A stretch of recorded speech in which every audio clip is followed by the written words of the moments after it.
Answer me. I am I truly didn't tell you sorry, what to y'all. do. I am in the dark here talking to you all. Sam, what? Who taught you this song? Speak up. This is Powers, eh?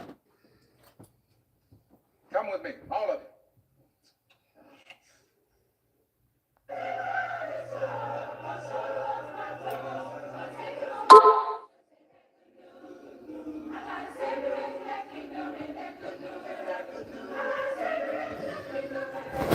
I am so tired. Now you must remember explanation, phonation, accuracy, and pitch. Now this is your note. I'm sorry, everybody. I was laying down. My head look a hot mess. Anyway, I was trying to today send my monetary gift to Robert Sylvester Kelly, but for some reason I wasn't able to.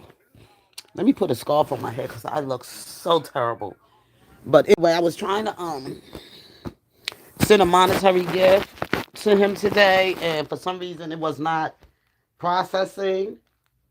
I want everyone in this school to learn that song. The English teacher said, immediately.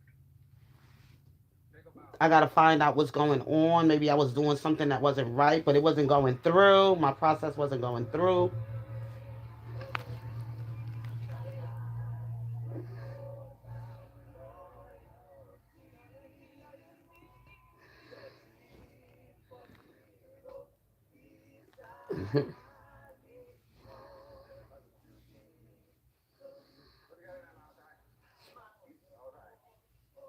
I'm here laying down in my TV room.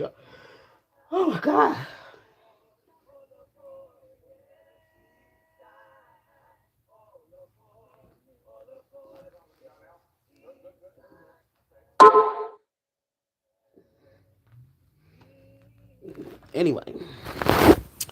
Anyway, y'all, I was trying to today send Robert Sylvester Kelly his monetary gift, right? And for some reason, I don't know, the Western Union wasn't working. They kept asking me for certain information I did not have available. And then when I tried calling and I tried to put the information through, it was not going through. So maybe I'll try again tomorrow with another type of way through what they call MoneyGram. I might have to try it through MoneyGram instead of trying it through Western Union because I was having so many problems today with Western Union. So I think MoneyGram will probably be my best option, and I'm going to try that tomorrow instead of doing it through Western Union. So if any of you were able to get through, can you try to help me with some information of how to do this? Because it was just being very difficult with me today. I did videotape myself. I did go live while I was doing it so people could see that I was trying to make the effort of doing something today. So tomorrow I will try again. I got tired. I got frustrated. So I came on home. I stopped at the supermarket and went to go get me a new mop because my mop broke down. So I had to go get me another mop and everything. So I didn't make my day wasteful or anything just because I wasn't able to do that. It was some things I could have done for myself, right? So that's basically what happened. And I came home and I took me a nap and I fell asleep. And I just now getting up. I took a nap here in this room in my house and everything. Usually the guest room where I usually hang out at. And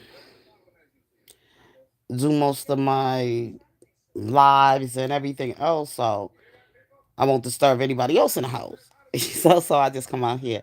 So hopefully everything is going well with everybody. I hope everybody had a wonderful and blessed Tuesday. Um, let's try again tomorrow. If you was up with me this morning, I did talk with you this morning about some things, and I also said we should be going into our our prayer.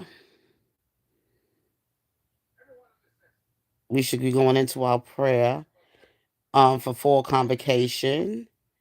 Oh yeah, that's right. I did. I did stop by and buy a bag of candy for the give out to my trick or treaters on Friday. I know a lot of people is like, oh, I don't trick or treat. I don't do the Halloween, whatever. Even though I'm a Christian. I still keep it up because I remember doing it as a child and in a safe way. We didn't go out there terrorizing people or anything of that nature. And we also got to let children deal with the reality of things at a young age, whether we like to or not. The world ain't always safe. And I truly believe that Halloween is for children to learn that. Sometimes you're going to find people in the world that is good, and you're going to find some people in the world that are evil.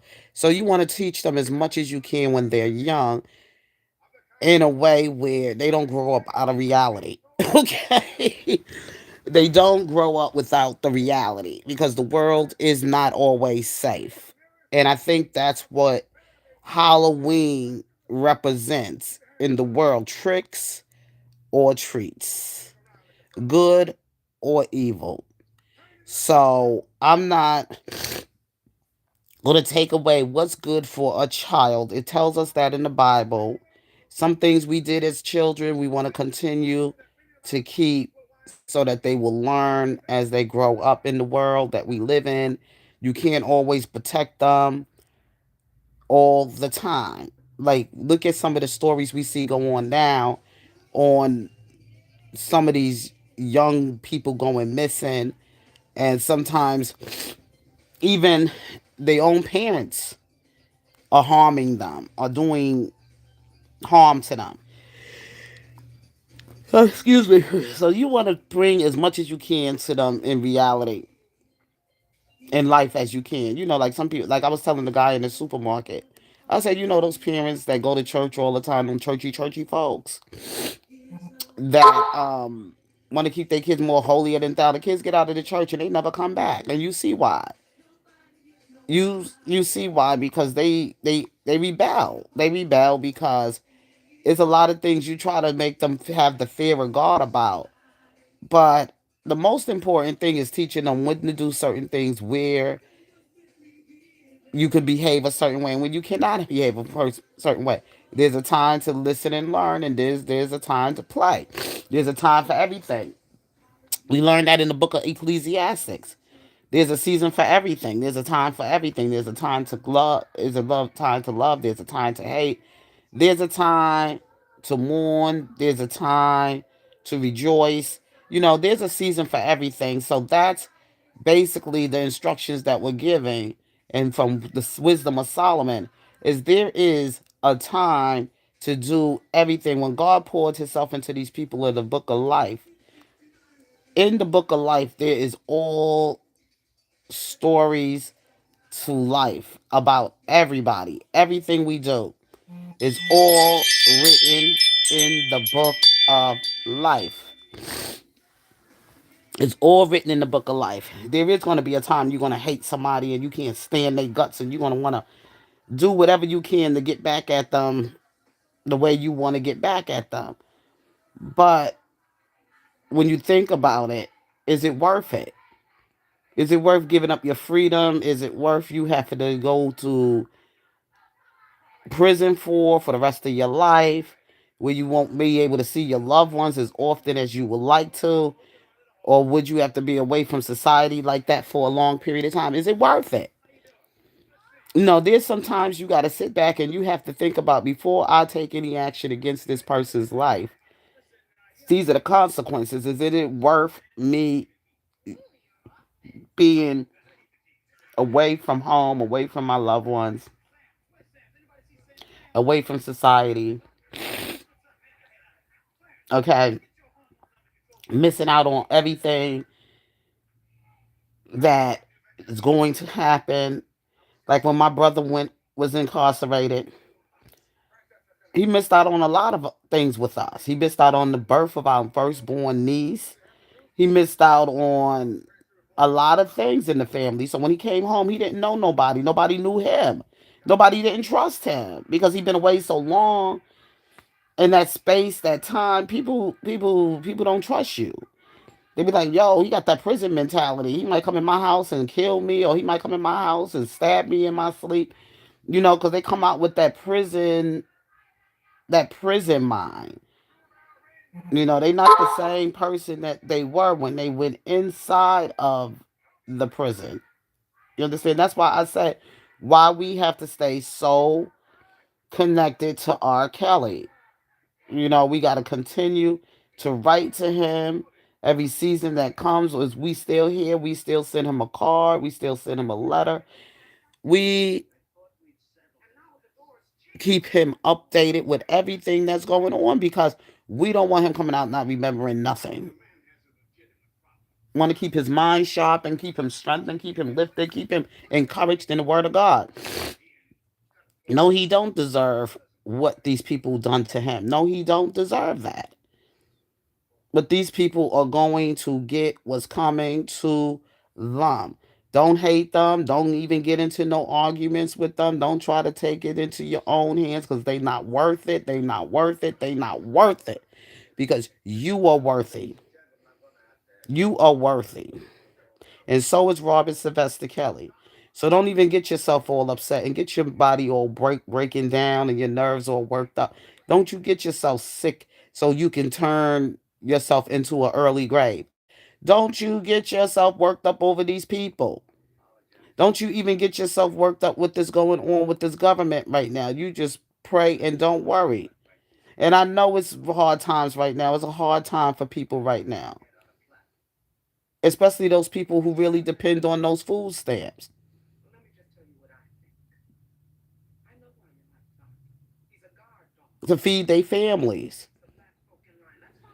But you gotta understand something. But knowing the word of God, he's going to make a way out of no way. And I will get more. I will I get trust and I believe in his goodness and his favor and his mercy. He going to make a way out of no way. Don't you get yourself all worked up with what's going on right now with the shutdown of our government. my job's gonna be easy. God is so amazing. You know, God is So I just really wanted to come to you today and just talk to you that I was not able to get the money to be transferred over to the prison. Like I said, I'm gonna try again tomorrow, and then I gotta move on and do some other things for family members of mine that are might be hungry for this month. At least see if I could give them some help for their hunger because they depend on those food stamps. To see if I can help send them some money so they can buy food for their families and for their homes, and that they will be able to get through this situation. Okay, after I finish R. Kelly, I'm going to take care of my loved ones at this in the time of November in the season of Thanksgiving. The season of Thanksgiving, so I got to make sure my family is well cared for and taken care of. So, with that being said, y'all, God bless you, love you, and peace.